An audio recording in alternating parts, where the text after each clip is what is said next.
Assalamualaikum warahmatullahi wabarakatuh. Perkenalkan, saya Muhammad Ridho Rizky Al-Fatih dari kelas IF 23B dengan NPM 2331275. Di sini saya akan menjelaskan materi tentang aljabar boolean kanonik. Jenis kanonik. Kanonik di sini memiliki dua tipe. Yang pertama, SOP, yang berarti sum of product, yang artinya penjumlahan dari perkalian.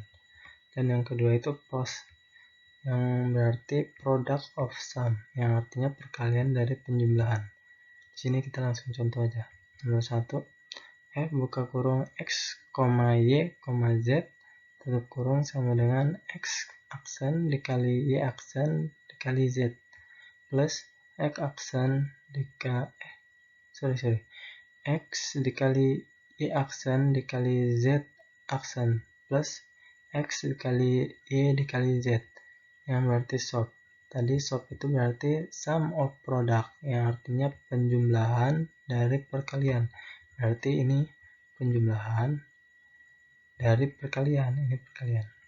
X aksen dikali Y aksen dikali Z, ini perkalian ya.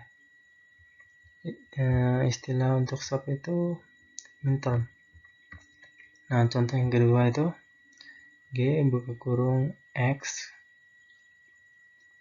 Y, Z, tutup kurung sama dengan X ditambah Y ditambah Z dikali X ditambah Y aksen ditambah Z dikali X ditambah Y aksen ditambah Z aksen, yang berarti POS. Kalau POS tadi itu katanya product of sum, yang berarti perkalian dari penjumlahan. Perkalian, ini kan perkalian dari penjumlahan. Istilah untuk POS itu max term ya. Oke. Setiap min term atau max term memiliki istilah. Perlu kita ingat bahwasannya min term itu SOP dan max term itu POS.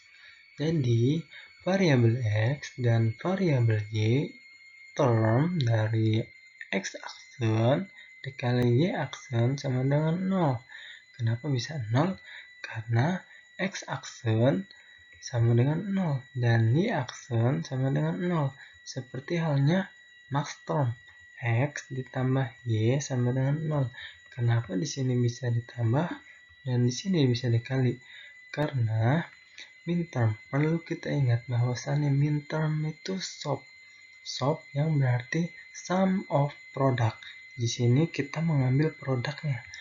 Dan kalau max term itu berarti POS, yang berarti product of sum. Jadi yang kita ambil itu sumnya, jadi ditambah.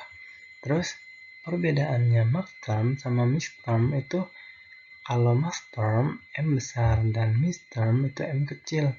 Dan sedangkan min term itu kalau ada simbol aksennya, ada simbol satunya seperti ini ya, X aksen, itu bernilai 0.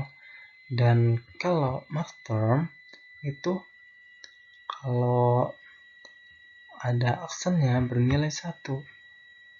Nah, terbalikannya, kalau min term itu X-nya tidak ada aksennya berarti bernilai 1. Kalau max term X-nya tidak ada aksennya berarti bernilai 0. Terbalikannya dari min term.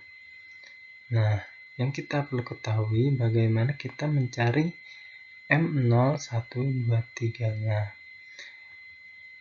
Perlu kamu ketahui bahwa cara mencari nilai ini kita perlu menghafal biner atau mengetahui bilangan biner. Tapi saya memiliki suatu cara agar kita bisa mengetahui bilangan M0, 1, 2, dan 3-nya.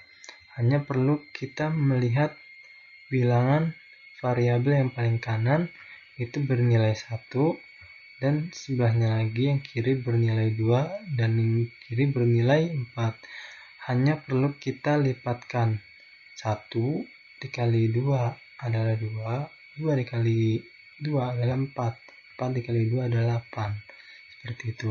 Contoh halnya seperti ini. 1 itu sama dengan 1. Nah, ini kan bilangannya X itu berarti 2. Nah, X satunya berarti 2. Terus kalau ini 1 ditambah 2 sama dengan 3. Oke, sebenarnya di sini tidak jauh dari materi yang saya berikan tadi. Cuman di sini saya hanya memperjelas sedikit. Ya, nggak jauh sih dari tadi. Nggak jauh sama materi yang tadi. Maksudnya bahwa midterm itu kan kalau ada angka satunya berarti bernilai 0. Kayak X-nya. X aksen berarti 0. Y aksen berarti 0. Z aksen berarti 0. Nah, sedangkan kalau maxterm itu kan kebalikannya. Kalau X-nya tidak ada angka satunya, tidak ada aksennya, berarti 0. Y-nya kan 0 tuh. Z-nya 0. Nah, bandingin sama yang paling bawah. X-nya kan, kalau yang midterm, X-nya kan tidak ada aksennya, tidak ada angka satunya lah. Berarti kan 1. Tidak. Nah, Y-nya kan 1. Z-nya 1. Dan kalau maxterm kan kebalikannya dari midterm. Dia kalau ada angka satunya berarti bernilai 1. Y-nya tuh 1. Dan Z-nya 1. Dan perlu diingat yang saya bahas tadi mengenai cara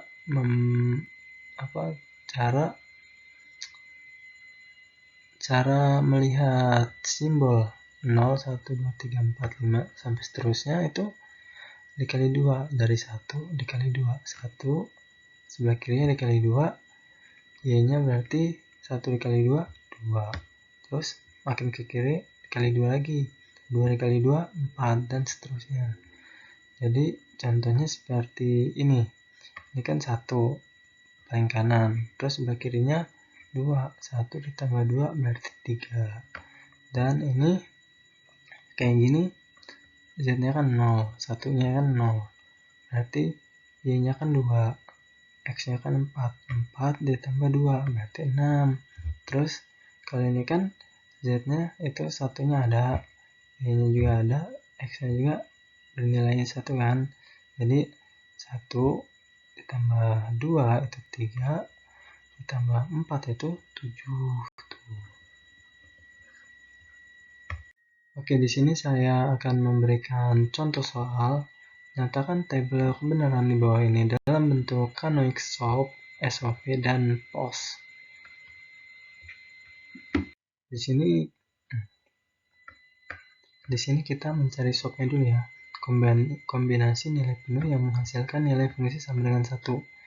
Jadi kita mencari nilai yang hasilnya 1. Ini 1, 1, 1.